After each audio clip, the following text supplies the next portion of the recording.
What's up, everybody? Welcome back to another video from Pink Tourmaline. And as you can see on this slide here, it really does seem like the world is waking up. We hear that time and again from all sorts of different people across an entire spectrum of roles. A lot of people in the spiritual realm, remote viewers, people are having OBEs, channelers. Everybody is saying that our global consciousness is awakening, and it's very exciting. I'm also a little nervous about that because with all the deception that I feel like I've been uncovering lately, in terms of obviously a lot of the conspiracy theories involving technology and ETs and something, that I've been well aware of, but the fact that now it seems to be stretching into the astral and into the afterlife, that's really got me concerned that maybe this is everybody thinks we're waking up, but perhaps we're not. I don't know. Perhaps that's an intentional deception, but I don't think that's the case. I actually do think the global consciousness is awakening. That's just a small concern of mine that I just wanted to state. But no, I actually do think it's happening. I think people are becoming more and more aware, and just as something that is emblematic of this fact, that I think everybody is kind of waking up, and people are becoming a little more clever in regards to a lot of the deception that's been going on for so long, is this awesome interview that I came across with Russell Brand and Piers Morgan. Now, I don't know if you guys consider Piers Morgan exactly mainstream, but I more or less do. And there are some of his interviews that I do find interesting, and I do sometimes like watching. But overall, I'm not necessarily saying Piers is part of the system. He may be, he may not be. I don't really know, but not really trying to analyze that here. But he often plays that role. Let's put it that way. He plays the role of the interrogator, of the guy who puts people into what are called binary traps. He loves to ask these really annoying questions where somebody has a specific stance on something, and he puts them, and I'm going to show you when he does that in this video. I'll stop it when he does it, but he puts people in a position, in a yes or no question, with a yes or no question, kind of like an attorney. And it's like, you're damned if you do, you're damned if you don't. Like, if you say yes, then let's say he asks you to say, well, you must at least believe that this fact is true. Whatever. Let's say we're talking about the pyramids. You must at least believe that the pyramids were built 4,000 years ago, obviously, right?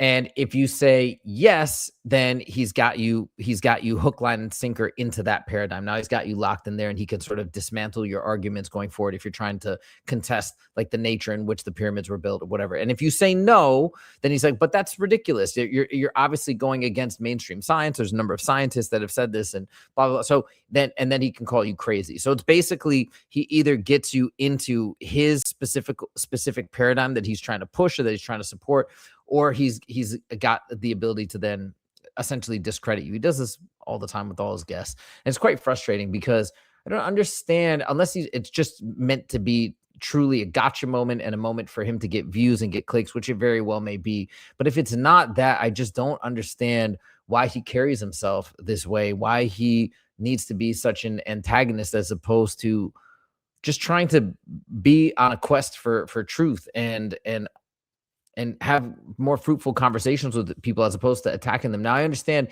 just like an attorney might have to, or a police officer might have to, if you have somebody who's reluctant to give up particular information, you might have to be pushy. You might have to, in a sense, get them to say things that maybe they don't want to say. But I don't feel that's the case with a lot of the people he interviews in this way. It's just people with controversial views, or views that essentially go against the system, and he's trying to box them into these corners and elicit particular responses. And I don't know why he's like this. It's unfortunate, because he does have his moments where I think he does a good job, a great job, in fact. All right. But anyways, I digress. This was so exciting because, again, once I said, this is emblematic of the awakening that I think is happening throughout the planet. And man, to see, if you do consider this a mainstream show, which I more or less do, to see them talking about David Icke and a lot of his theories from back in the day, and how they're now sort of getting a lot of validity based on the things that David Icke was saying 30 years ago, that people completely dismissed them. And now we're finding out via the Epstein files, he's talking about it. And it's just so cool to see his name even be mentioned in the same, in the vein of validity. on one of these mainstream shows. So anyways, there's a lot of stuff though in this clip. It's a few minutes long. It's very good. You guys should check out the whole interview. I'll post the link in the description. Of course, you can check out the entire thing. I think it's very, very interesting. And by the way, I know what's going on with Russell Brand right now. This video is not about that. I have no idea of the allegations. I have not looked into them. I have not researched them. This video is not about that. It's not about anything along those lines. It's just about this little golden nugget that I found that mentioned David Icke, and I thought it was really cool as I'm getting really into a lot of his content lately. So without further ado, here we go. And what I'd like to say is, say 30 years ago, Alex Jones, David Icke looked at crackpots and wackos, and in many corners of our culture, they're still regarded with that level of derision. And they're on a spectrum, and let's say they're the extreme end of that spectrum. And at the other end, BBC, New York Times. 20 years, 30 years down the line, where do you think the needle is moving? Indeed, where are you moving? You've moved from I'm not moving to where David Icke and Alex Jones You are. were like, well, did you report on a recent story that suggests that there might be global paedophile rings? Have you heard the rumors that many people believe that that pandemic had cooperation and planning and even intersects with Bill Gates and Epstein and those rumors? Now, conspiracy theories are by their nature. But again, real quick, I just want to say, sorry to interrupt, and I'm going to let it play right away. But yeah, that's what got me turning back to David Icke, was like, oh my God, he was talking about all these rings and all this crazy stuff in the upper echelons of society that were happening 30 years ago. And everybody thought he was completely nuts. What are you talking about? This is insane. And Epstein, the Epstein files, which is just the tip of the iceberg, by the way. This is not the entire kid and caboodle, whatever the expression is. This is a small piece, and by most accounts, he is a tiny player in the grand scheme of things that are really going on. But now that we've got that little tiny fraction of a view behind the curtain and we see what's going on, all of a sudden people are like, oh, this guy, David Icke, man, maybe he was really onto something way back in the day. I mean, it's just insane that even that amount of what David Icke has been saying has now been publicly validated. It's crazy. Didn't know if we'd ever see the day, but it's just wild. And that's exactly what I thought when all the stuff started coming out. And I went back and had to listen to David Icke. And so began this journey down this rabbit hole. Difficult to corroborate because of the ability of real power to mask itself, the necessity of real power to mask itself. And while we sort of sit around in a Punch and Judy show of advocating for Trump or condemning Trump or laughing at Keir Starmer's voice or his former actions when he was at the CPS and what he didn't do about Julian Assange and what he didn't do about other famous and awful cases in our country and how he sped up the courts during those riots, while that's all taking place, we've not got our eye on what's truly happening, that power is migrating across our entire culture. People are caught up in many needless conflicts. Indeed, your show does a brilliant job of hosting conflicting views, where it's really great orators like Dave Smith and the great stories. I think it's really important to bring people together. It's nice, mate, but it's a little bit of a circus. And this is exactly what sorry to interrupt again. This is exactly what I was starting to come to the conclusion of 10, 12 years ago. And I started realizing a lot of this stuff, I'm not saying everything is completely unimportant. And obviously there are certain things that maybe we do need to be, certainly we do need to be aware of that are as well broadcast on the news. But so I'm not saying you dismiss everything in its entirety, but what you come to realize is a lot of these political disagreements back and forth, is arguing over these minutia of issues. It does eventually, when you step away from it for a while and then you go back to it, it does feel like a bit of a circus. And why, that's the thing, is some of it seems quite silly in the grand scheme of things. And maybe that's not an accident, and maybe that's by design. And it does feel like that. And so that's me personally, why I eventually stepped away, at least from, obviously, we're always learning, we're always reading, we're always watching videos, but stepped away from that mainstream fire hose of information that was just sort of being fed to you and curated for you in a particular way. Now I stopped that, and now I consume at my leisure in terms of the things that I think are interesting or important or relevant versus what is sort of being shoved down everybody's throat. And also I think, because obviously I think a lot of what's being shoved down people's throats is not super relevant to what's really, really important. Actually just to get our eye off the prize, like a magic trick, a trick, an illusion. Look over here while this happens over there. Boom. How did that happen? Oh my God. Right. It's a little sleight of hand. And we've got to find some conciliation, because I believe that we are, and it's hard for me to talk about this because, I've got enough on my plate, man. I've got enough on my plate with my own personal life, like most people do, do in their own way. But I sense we are at a time of real crisis in the UK. I sense that crisis is not going to be resolved by any reshuffling of the existing participants in our parliamentary dance. And a lot of people feel that way. And that's why there's despondency and despair. And what was important about the pandemic, I believe, Piers, was not the how well you can undergird the science behind the vaccines, and obviously that don't look good at all in hindsight, but the way that the media complied and supported that messaging, of course, with, you know, it's a medical crisis and we have to protect people. Disagree. But this is my point. It's like in a medical crisis, one second. Yeah, because in a medical, one second. Of course, I mean, we're all looking forward to it enormously. Of course. We should all have a little go. Let it run along. Like in a medical, how much of a medical crisis was it indeed? And what was the role in media? If we step back for a moment and watch what happened during that period. Many millions of people died. Who was vilified? Here's the binary trap. Ready? Was condemned? What are the excess deaths now? Who's controlling these statistics? That everywhere you look, Piers, there's such astonishing anomalies. But you accept many millions of people died from COVID, do you?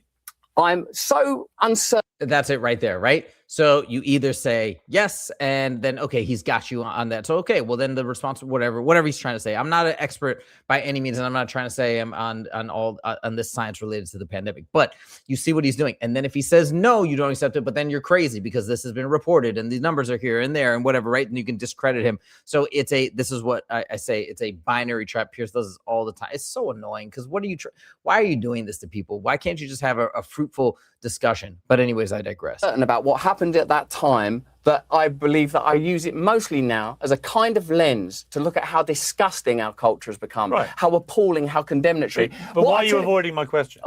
Because I have a better one. Because I have a better one. What's the better one? Who believes, even for an instant, that the function of government and media is to protect us and take care of us anymore? Who believes that they would put you in your homes and make you take a medication to preserve human life? I'm not talking about the wonderful staff at NHS hospitals or brilliant doctors or even magnificent scientists. I'm talking about this set of interconnected interests that are sometimes difficult to describe, visible in silhouette, evident in the Epstein files, obvious when wars happen that you don't anticipate happening, but somehow seemed inevitable, and clear more than anything during the COVID period. Had you been Prime Minister? I mean, first of all, he beautifully, you know, look, if you guys want to, if somebody's out there trying to criticize Russell Brand here, which would be ridiculous if they're trying to criticize him in this way, but you'd say, oh, well, he just dodged the question. He's not answering the question. But what you have to understand is not a real question. That's Piers Morgan setting a binary trap and just trying to get him to walk into it. And he dodged it. And what he said afterwards was excellent because it's not about that. It's not about that particular incident or any other particular incident or any other false flag or alleged false flag. It's not about that. His point is that ultimately there are things happening behind the scenes that are moving the needle, that are moving that invisible hand of the way that society moves, that people move, etc., that we are not aware of. It is invisible, and yet it is guiding us. And the leadership structures that we have in place, the things that we are witnessing on TV and in the news and all that stuff, that's not the real stuff. That is surface level distraction. And I just thought it was incredible that Russell Brand was able to get on a show like this and speak that in such a way that it is going out probably to a lot of Piers Morgan's mainstream audience. Like, I just think it's incredible. I think it is a symbol. It is an emblem of the fact that people are waking up, things are shifting, things are changing. And he threw David Icke in there. How incredible is that? You know, as I close out this video, the one thing that is still troubling to me in the midst of all of this waking up discussion, our consciousness raising, our vibrations heightening, is that I still feel like there is not universal agreement in terms of exactly what is happening, what is the truth behind everything. We know there's conspiracies, and we know that there are cover-ups, and we know that things are not as they appear. Sure, but then what is the consensus? And that's the part that's hard for me. I'm not saying that this is whatever. I'm not saying this is a problem with a lot of the ideas that are being posited, that they can't, that it discredits them by any means. No, it's just hard. It's hard to hear some people, talking about these ideas of, okay, the entire system, the purpose of it is Loosh. And then other people who are remote viewers and have all this inside information are not talking about that concept. Then you have Stephen Greer deep on the ET, in the ET whole issue and having amazing interviews and all this inside information. But he's saying everybody is benevolent and there is no hostility and they have no ulterior motive. And then you have other people saying that, of course, there's ulterior motives. Of course, certain people have certain entities or certain races want to use us for certain things. And it's like, that's the part that's unfortunate. Like, we know things are amiss and there's certain things that everybody agrees upon. And that's the good stuff. That's the stuff that, with the overlaps that I've mentioned before on the channel that you can really latch onto and feel good about. But then there's the places where people still differ in opinion and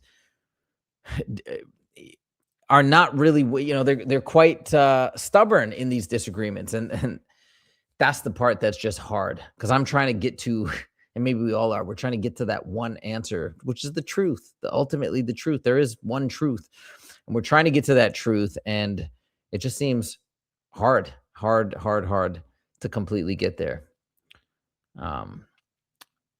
So anyways, things are going in the right direction, it feels like, and that's very exciting. Will we eventually get to this truth point? I believe we will. I believe whatever we're trying to get to, or we need to be liberated from, I'm feeling like we're on that right path, and hopefully everything will come together and make sense soon enough. Let's hope. That's all I got for you guys today in this one. Let me know your thoughts in the comments. Thank you guys so much for joining, and we'll see you in the next video. Take it easy.